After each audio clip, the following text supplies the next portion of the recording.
السلام علیکم ناظرین، Tariq Bazmee YouTube official channel کے ساتھ میں ہوں طارق حفیظ۔ ناظرین، ترکی بڑا غصے میں، ترکی کو شدید غصہ ہے، اور یہ غصہ ترکی کو پہلی بار آیا ایسے ملک پر کہ جو اس کا اتحادی تھا، جو اس کے ساتھ ساتھ رہتا تھا ہر معاملے میں، اور خصوصاً جو اسٹریٹجک سپورٹ کی بات کی جائے تو ترکی اور وہ متذکرہ ملک جو ہے وہ آپس میں ان کا چولی دامن کا ساتھ تھا، یعنی امریکہ کے ساتھ ترکی کے تعلقات نئے نہیں ہیں۔ امریکہ کے ساتھ ترکی ایک عرصے سے چل رہا ہے اور امریکہ ترکی کو بھی سپورٹ کر رہا ہے، لیکن حال ہی میں کوئی ایک ایسا واقعہ پیش آیا جس کی وجہ سے ترکی کو خاصا دھچکا لگا ہے۔ ترکی کافی غصے میں ہے، کافی غم میں ہے، اور اس کے ساتھ ساتھ ترکی نے امریکہ کو خیر بات کہنے کا بھی پلان بنا لیا ہے۔ ترکی کا کہنا ہے کہ وہ تمام تر قربانیاں اور وہ تمام تر ساتھ امریکہ کی وجہ سے دوسرے ممالک کا بھی دیتا آیا۔ ایک واقعہ پیش آیا 10 فروری کو، اور 10 فروری کے بعد ترکی کے صدر رجب طیب اردوان نے پہلی بار جو بائیڈن حکومت کو تنقید کا نشانہ بنایا۔ وہ تنقید نہ صرف تنقید ہے بلکہ اس کے ساتھ ایک دھمکی اور ایک وارننگ بھی ترکی کے صدر رجب طیب اردوان نے امریکہ کو دے دی، اور یہ دھمکی، یہ تنقید، یہ وارننگ پہلی بار ترکی کے صدر کی جانب سے امریکہ کو دی جا رہی ہے۔ اور امریکن پریزیڈنٹ جو کہ حال ہی میں منتخب ہوئے ہیں، جو بائیڈن، انہوں نے اپنی انتظامیہ سے بھی اس حوالے سے مشاورت کی ہے کہ آخر ترکی کو دکھ کس بات کا ہے، آخر پرانی جو پالیسیز تھی ترکی کے حوالے سے وہ کیا ہیں، ان کو ریویو کیا جا رہا ہے۔ اور جو بائیڈن حکومت کے آنے کے بعد یہ کسی بھی ملک کی جانب سے پہلی دھمکی ہے اور یہ پہلی تنقید ہے جو بائیڈن حکومت پر۔ ترکی جو کہ اتحادی ہے نیٹو کا، اور نیٹو کے بننے کے 3 سال بعد ہی ترکی اتحادی بن چکا تھا، نیٹو کا حصہ بن چکا تھا، اور اس کے ساتھ ساتھ مختلف مراحل میں امن مشنوں میں ترکی ساتھ رہا امریکہ کے۔ لیکن ہوا کیا، امریکی انتظامیہ کو دھمکی بھی دی ترکی نے، اور اس کے ساتھ ساتھ وارننگ بھی دے ڈالی۔ اب وہ بتاتے ہیں کہ وہ دھمکی کیا اور وہ وارننگ کیا ہے، اور اس کی وجہ کیا ہے۔ یہ بڑا خاص واقعہ ہے جو پیش آیا ہے، عراق میں یہ واقعہ پیش آیا، اور اس واقعے کے بعد ترکی نے امریکہ کو 2 راستے دکھا دیے کہ یہ 2 راستے ہیں، ان سے میں واپس جا سکتا ہوں۔ امریکہ کو پہلی بار ترکی نے آنکھیں دکھائی ہیں، ترکی نے پہلی بار دھمکی دی ہے۔ عراق میں نیٹو فورسز موجود ہیں قیام امن کے لیے، وہاں پر موجود فورسز میں ترکی کے بھی سپاہی موجود ہیں، سویلین لوگ بھی موجود ہیں۔ ہوا کیا، امریکن یورپی ممالک کے فوجی اور ترکی کے فوجی وہاں پر موجود ہیں، دیگر کئی ممالک کے فوجی بھی نیٹو کے افواج میں شامل ہیں اور امن مشن پر عراق میں موجود ہیں، جیسے افغانستان میں اور دیگر ملکوں میں نیٹو کے امن مشن کے دستے جو ہیں وہ موجود ہیں۔ اسی طرح ترکی کے کچھ فوجی یا نیٹو کا دستہ جو ہے وہ عراق میں موجود ہے۔ عراق کے اندر جو فوجی موجود ہیں، کچھ کو کردوں نے پکڑ لیا، اور ترکی کا کہنا ہے کہ وہ کسی اور نے نہیں بلکہ PKK، جس کو ایک دہشت گرد تنظیم کہا جاتا ہے، اس نے پکڑا ہے، اور ان کو پکڑنے کے بعد انہیں چھوڑا نہیں گیا۔ ترکی نے بڑی کوشش کی، ترکی نے سفارتی رابطے بھی کیے، اور کردوں کی اور ترکوں کی لڑائی کوئی آج کی نہیں، وہ نئی لڑائی نہیں ہے۔ ترکی اور کرد جو ہیں وہ آپس میں جنگجو کے طور پر جانے جاتے ہیں، اور کردوں اور ترکوں کا آپس میں بڑا بیر ہے۔ جب یہ 13 لوگ پکڑے گئے اور PKK نے انہیں پکڑا، کردوں کی ایک تنظیم نے انہیں پکڑا، اور ترکی کہتا ہے خصوصاً یہ جو تنظیم ہے PKK، یہ نہ صرف ترکی کے اندر بلکہ ترکی کے باہر بھی ترکی کے لوگوں کو نقصان پہنچاتی ہے، یعنی وہ کوئی موقع ہاتھ سے نہیں جانے دیتی۔ اور ایک بہت بڑا الزام عائد کیا ہے یورپی ممالک پر، یورپی یونین پر اور امریکہ پر خصوصاً۔ ترکی کے صدر رجب طیب اردوان کا کہنا ہے کہ نہ صرف PKK جو کہ ایک دہشت گرد تنظیم ہے اور ترکوں کے خلاف سازشوں میں مصروف عمل ہے، اور ترکوں کو کسی نہج پر بخشتی نہیں ہے، اندر کوئی ترک ملے باہر کوئی ترک ملے اس کو مار دیتی ہے، اس تنظیم کو کوئی اور سپورٹ نہیں کر رہا بلکہ امریکہ اور یورپی یونین سپورٹ کر رہا ہے۔ یہ امریکہ پر سیدھا سادہ دباؤ ہے، سیدھا سادہ پریشر ہے، اور سیدھی سادھی تنقید ہے امریکہ پر۔ اچھا، PKK نے جب 13 لوگوں کو پکڑ لیا، اس کے بعد PKK کے خلاف آپریشن کیا گیا، کردوں کے خلاف ایک بڑا آپریشن کیا گیا ترکی کی جانب سے۔ جب ترکی نے ہاتھ پاؤں مارے، ترکی نے سفارتی رابطے بحال کیے، لیکن جو کردوں کی تنظیم PKK ہے اس نے ان کو چھوڑا نہیں، تو اس کے بعد ترکوں نے ایک آپریشن کا فیصلہ کیا، اور ترکی نے ایک آپریشن کمانڈ کیا جس کا نام تھا ایگل 2 کے نام سے یہ آپریشن کیا گیا۔ کردوں کے خلاف یہ آپریشن تھا، اور جہاں پر ان 13 لوگوں کو رکھا گیا تھا وہاں پر بمبارمنٹ کی گئی، اور اس کے بعد ان کو بازیاب کروانے کے لیے جب وہاں پر پہنچے 42 لوگوں کو مارنے کے بعد، تو وہاں پر 13 لوگوں کی لاشیں ان کے منتظر تھیں۔ یعنی جو نیٹو فورسز کا حصہ ترکی ہے، اور عراق میں جو لوگ موجود تھے ان کو مار دیا گیا، ان کو قتل کر دیا گیا۔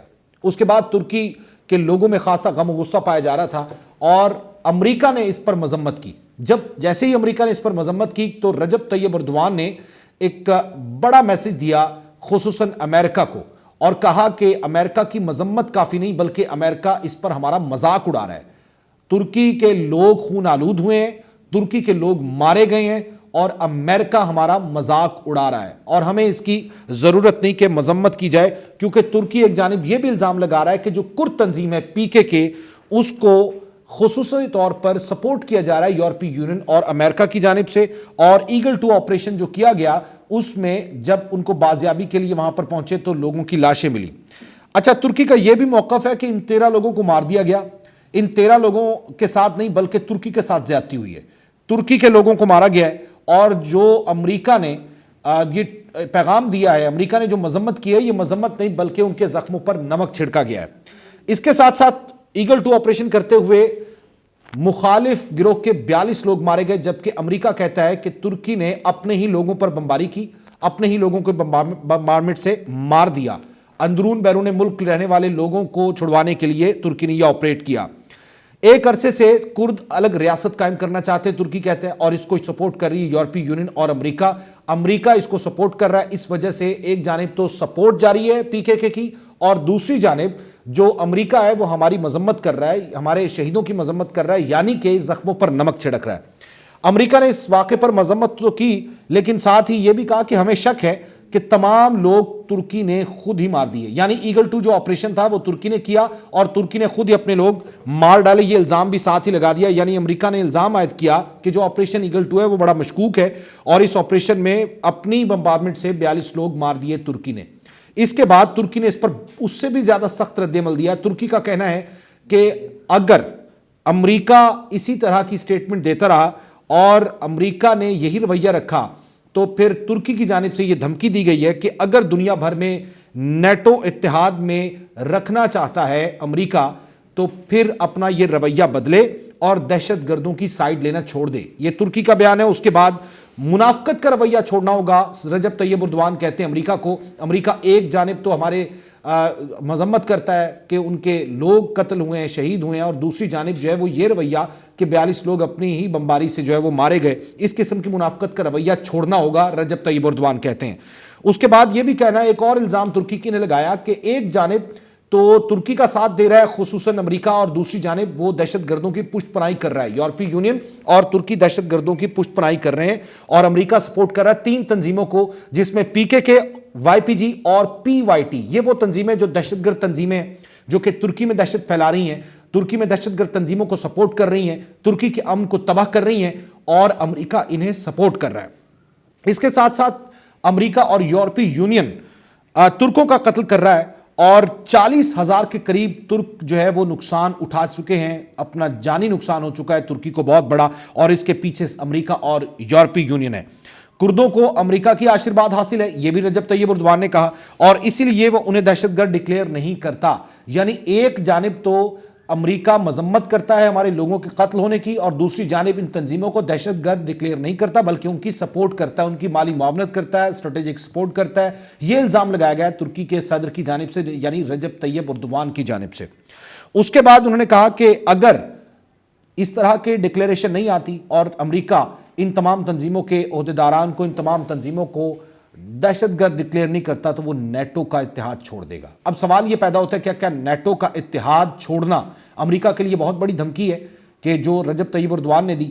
تو اس کا جواب ہے یس, یہ بہت بڑی دھمکی ہے. جی ہاں, یہ دھمکی ہے کیونکہ نیٹو اتحاد میں امریکہ کے بعد سب سے بڑی جو مین پاور ہے وہ ترکی کی ہے, اور ترکی آج کا نہیں بلکہ لگ بھگ 69 سال سے نیٹو کا حصہ ہے. نیٹو کو بنے 72 سال کے قریب ہو چکے ہیں اور 3 سال کے بعد ترکی جو ہے وہ نیٹو کا حصہ بن گیا تھا. یعنی جو ملٹری اور سویلین کے لوگ ہیں سب سے زیادہ ترکی کے لوگ جو ہیں وہ نیٹو افواج کا حصہ ہیں. لاکھوں کی تعداد میں نیشنلز کام کرتے ہیں اور نیٹو کے اندر امریکہ اور کے بعد ترکی کا جو ہے وہ پہلا نمبر ہے. ترکی اگر نکلتا ہے نیٹو سے تو نیٹو کو بہت بڑا نقصان ہوگا, ایک تو صلاحیتوں کی مد میں اور دوسرا مین پاور کی مد میں. اور اس کے ساتھ ساتھ نیٹو کا حصہ آج سے نہیں بلکہ 1952 سے ترکی, اور اگر ترکی خود کو نیٹو سے الگ کرتا ہے تو مین پاور الگ ہوگی. اور دوسرا جو سب سے اہم نقطہ ہے وہ یہ کہ ترکی گیٹ وے ہے یورپ کا, ایشیا اور یورپ کے لیے, دونوں کے لیے گیٹ وے ہے اور یہ انتہائی اہم ملک ہے. اب رجب طیب اردوان یہ چاہتے ہیں کہ ترکی جو امریکہ ہے وہ اپنی سٹیٹمنٹ واپس لے, اور واپس لینے کے بعد جو ہے وہ منافقانہ رویہ چھوڑے اور قتل کی مذمت کی ہے لیکن اس کے ساتھ ساتھ جو دہشت گرد تنظیمیں ہیں ان کی سپورٹ نہ کرے, وہ بند کرے. اب دیکھنا یہ ہے کہ جو امریکہ ہے وہ اس دھمکی کو کس حد تک سنجیدہ لیتا ہے. آپ چینل سبسکرائب کیجئے, اگلی ویڈیو کے ساتھ حاضر ہوں گے, تب تک کے لیے اللہ حافظ.